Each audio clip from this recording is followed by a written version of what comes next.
আমার এক বন্ধু ইটালিতে আইছে, ঠিক আছে। যে একসময় মনে করেন কষ্ট করছে, মা বাপ নাই, মানে ইটালিও বাড়ি করছে, ঢাকাও বাড়ি করছে, ঠিক আছে। তা আমার লোক দেখা কিরে বন্ধু, তুই দিছিল নবই লইছস, তোর কি অবস্থা? আমি আছি আপনার দোয়া, ভালোই, আল্লাহ ভালোই লাগছে। কি করতেছস? আমি ভাই চা বেচতেছি। তুই আগের মতনই আসছ, অন্য চাউই বেচস, আর আমি দেখ আজকে লাখ লাখ টিয়ার মালিক, কোটি কোটি টিয়ার মালিক। আজকে ইটালিও আমার বাড়ি আছে, ঢাকাও আমার বাড়ি আছে, তোর কি আছে? আমি ভাই আমার বাড়ি পয়সা না থাকলো আমার একটা জিনিস আছে। ও কি? আমি আছে,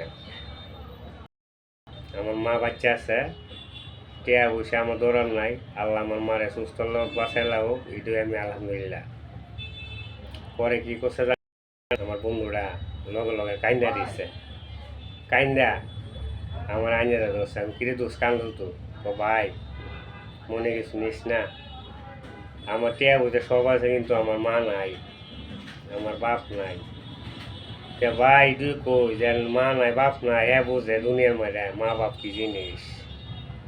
আর আমরা ভাই মা বাপ বাচ্চা থাকলে দেখাশোনা করি না, মা বাপের গালাগালি করি, মারধর করি, জিঙ্গাই না ভালা বোরা।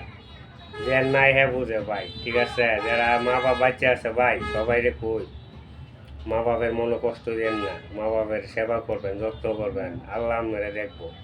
আপনি মা বাপের করলে আল্লাহ আপনারে করবো, এটাই দুনিয়ার নিয়ম।